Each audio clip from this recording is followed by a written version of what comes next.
Hai, aku Santi. Untuk kalian pencinta horor dan kriminal, yuk gabung ke channelku. Kali ini aku akan bawain berita kriminal dari Jepang. Seorang gadis cantik bernama Junko Furuta yang telah menjadi korban penculikan, pemerkosaan, penganiayaan, dan pembunuhan oleh 4 remaja lelaki yang memiliki koneksi dengan Yakuza. Junko Furuta merupakan gadis cantik asal Misato, prefektur Saitama, dan sekolah di SMA Yashio Minami. Kasus ini terjadi pada akhir tahun 1980-an yang dikenal dengan nama kasus pembunuhan gadis SMA yang terbungkus beton.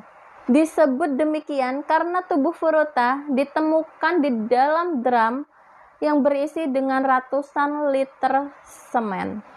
Oke, kita langsung masuk aja ke beritanya.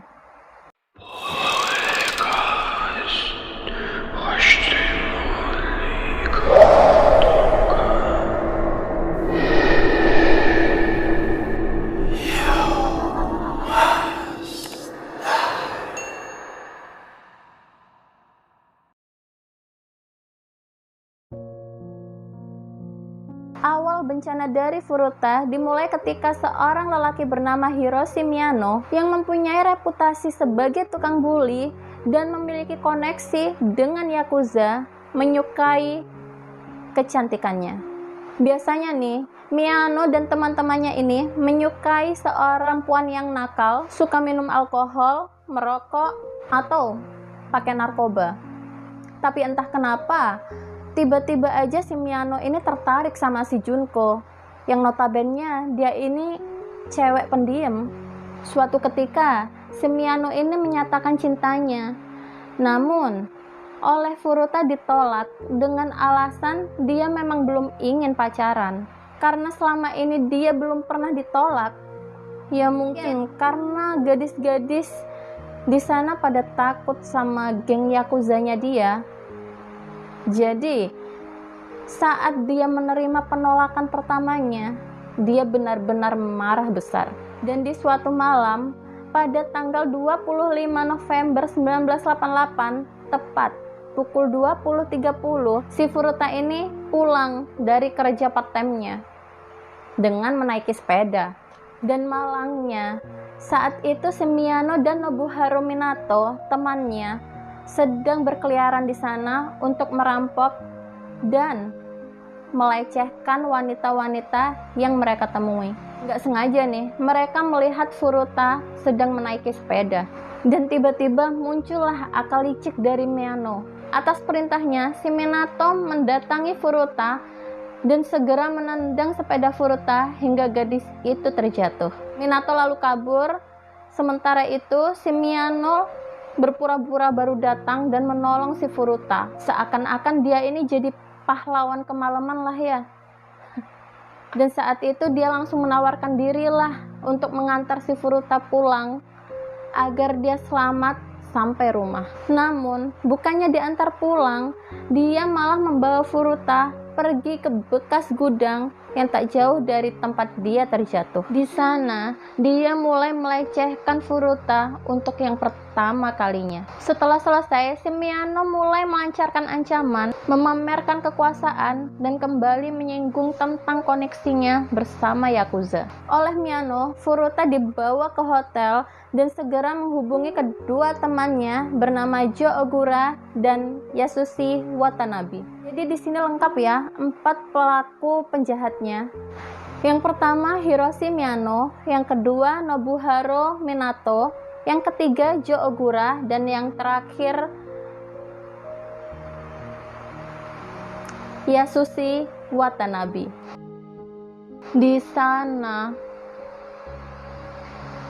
si Furuta ini digilir.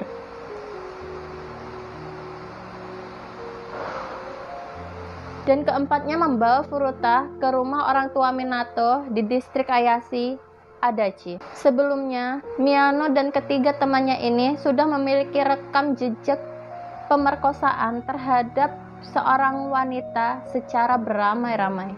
Para lelaki itu mengatakan kepada Furuta bahwa Mereka tahu di mana si Furuta dan orang tuanya ini tinggal dari buku catatan yang ada di tasnya, dan mengancam bahwa Yakuza akan membunuh keluarganya jika dia berusaha kabur. Dan pada 27 November, orang tua Furuta mengontak pihak kepolisian karena anaknya tidak kunjung pulang. Tak selang ada telepon dari Furuta. Ternyata untuk menghindari pencarian oleh polisi, Miyano memaksa Furuta untuk berbohong bahwa dia sedang menginap beberapa hari di rumah temannya dan menyuruh polisi untuk menghentikan pencarian atas dirinya. Sementara ketika di rumah Minato, orang tua Minato tidak menaruh curiga karena Furuta dipaksa mengaku sebagai pacar dari salah satu dari mereka.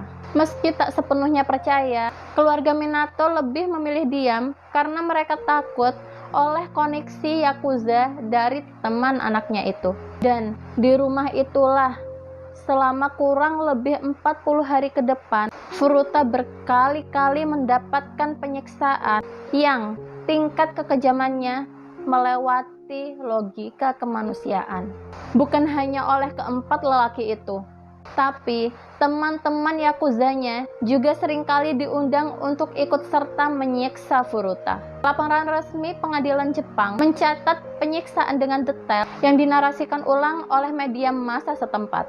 Furuta dilecehkan sebanyak lebih dari 400 kali secara bergilir oleh para lelaki itu. Bahkan dia juga dijadikan sasaran kekerasan fisik. Seringkali ia dipukuli. Seperti apa kekerasan fisik itu, aku nggak bisa jelasin lebih detail dan lebih jauh karena beresiko ya. Gimana aku cerita ya? Kalian tahu petinju? Gimana mereka latihan? Ya, kalian bayangin aja, Furuta ini adalah alat buat latihan mereka. Furuta ini juga seringkali dibuat kelaparan. Dan kalian tahu dia dikasih makan apa? Kecoa hidup. Dan minumnya apa? Ya, air kencingnya sendiri. Gak kuat aku mau ceritain. Kalian kena benda panas aja sakitnya kayak apa, tahu kan? Nah, ini dia malah dibakar. Dan satu lagi, kalian tahu kasus Eno Farihah? Kurang lebih penyiksaannya kayak gitu, tapi masih dalam keadaan hidup. Dan ini gimana aku bilang ya, ini bisa 5 atau 6 kali lipatnya kejamnya dari kasus itu. Kalau kalian mau lebih jelas dan detailnya seperti apa, kalian bisa searching sendiri aja di Google atau di channel lain mungkin, karena aku nggak sanggup sih nyeritainnya dan rawan juga ya buat channel aku, jadi mohon maaf.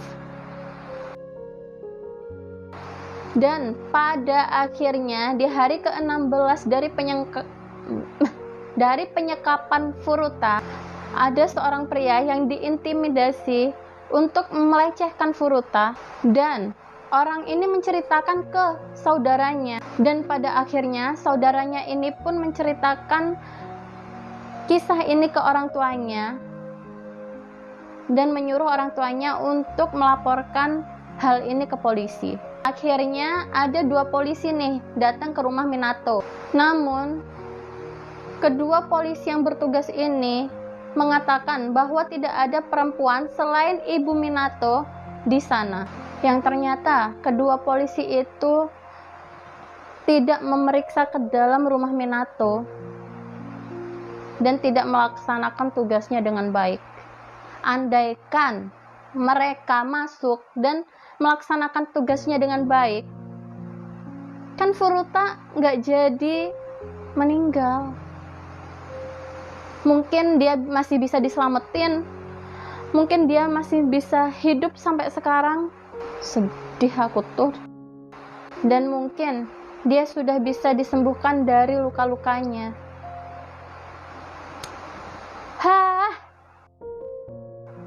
Dan pada akhirnya, di akhir kasus tersebut, kedua polisi itu dipecat secara tidak terhormat karena tidak menjalankan tugas sesuai prosedur. Pada Desember 1988, akhirnya Furuta berhasil menghubungi polisi. Namun, upayanya gagal karena ketahuan oleh Miyano. Furuta kemudian dihukum, kakinya dibakar, dan iunya dimasuki botol besar hingga mengalami pendarahan dan kejang-kejang. Menurut laporan, selama persidangan, para pelaku mengaku kalau mereka tidak mengetahui bahwa Furuta itu mengalami kejang-kejang. Menurut laporan, selama persidangan, para pelaku mengatakan bahwa Furuta berpura-pura kejang sehingga mereka membakarnya lagi. Sampai di mana Furuta benar-benar tidak kuat akan siksaan itu, sehingga dia berkata, "Bunuh saja aku." Namun, para pelaku malah memaksanya tidur di balkon tanpa busana. Padahal saat itu sedang musim dingin. Karena kerasnya siksaan itu, Furuta sampai kehilangan kontrol kandung kemih dan ususnya, sehingga saat dia buang air besar dan buang air kecil itu keluar sendiri. Dia juga sampai tidak bisa makan dan minum. Saat dia makan atau minum sedikit saja, dia langsung muntah. Separah itu kondisinya. Dan tentu, dia akan dipukuli karena ini. Memasuki Januari, siksaan demi siksaan membuat fisik Furuta berubah. Wajahnya membengkak dan luka-luka di sekujur tubuhnya mulai membusuk, yang membuatnya menimbulkan bau yang tidak sedap. Karena hal tersebut, para pelaku akhirnya kehilangan nafsunya, sehingga membuat mereka mencari korban lain untuk dilecehkan, meski tidak disekap seperti Furuta. Setelah selesai, dia dibuang begitu saja. Pada 4 Januari 1989, Furuta mengalami penyiksaan lagi yang lebih brutal sehingga membuatnya kehilangan nyawa. Mereka memposisikan Furuta untuk berdiri dan memukul kakinya hingga Furuta terjatuh.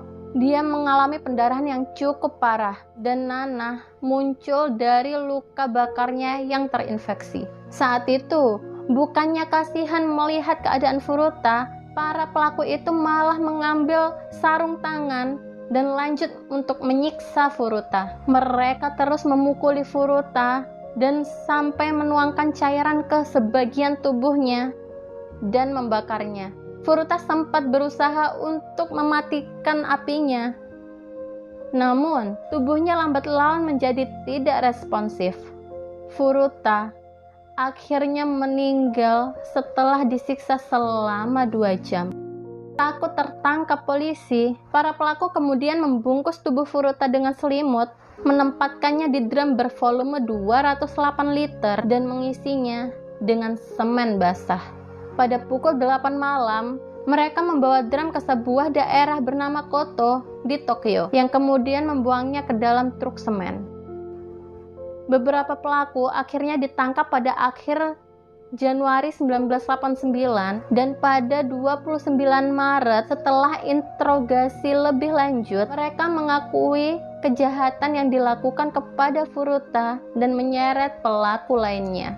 Drum yang berisi tubuh Furuta ditemukan keesokan harinya di tanggal 30 Maret 1989. Tak lama berselang, pengadilan atas kasus ini dimulai dengan mendatangkan seluruh pelaku. Namun, vonis yang diberikan kepada pelaku dirasa tidak adil dalam pandangan masyarakat. Bayangin aja, yang paling minim nih, yang paling ringan adalah hukuman 7 tahun penjara. Dan yang paling berat hanya 20 tahun penjara.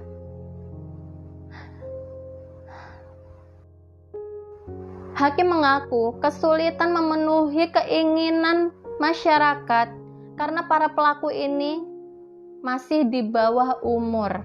Junko Furuta akhirnya dimakamkan pada 2 April 1989. Keluarga dan teman-teman dekatnya hadir di sana dengan kesedihan yang mendalam. Kisah tragis Junko Furuta, gadis cantik ini, abadi dalam karya seni, novel, film, hingga lagu. Cukup di sini berita untuk gadis cantik bernama Junko Furuta. Jika kalian belum puas sama apa yang aku jabarin malam ini, kalian bisa searching. Jika kalian ingin tahu kekejian, kekejaman, dan sebrutal apa mereka menyiksa Junko Furuta sampai ke ajalnya, kalian searching aja langsung ke Google atau mungkin ke channel lain yang lebih berani dan lebih mampu buat bawain. Aku sih nggak kuat, nyerah, sesek. Oke, sampai di sini dulu berita yang aku bawain. Jangan lupa subscribe, like, comment, and share ke semua sosial media kalian, keluarga kalian, teman kalian, sohib kalian semuanya, agar mereka membantu channel aku buat lebih berkembang. Aku Santi, pamit undur diri.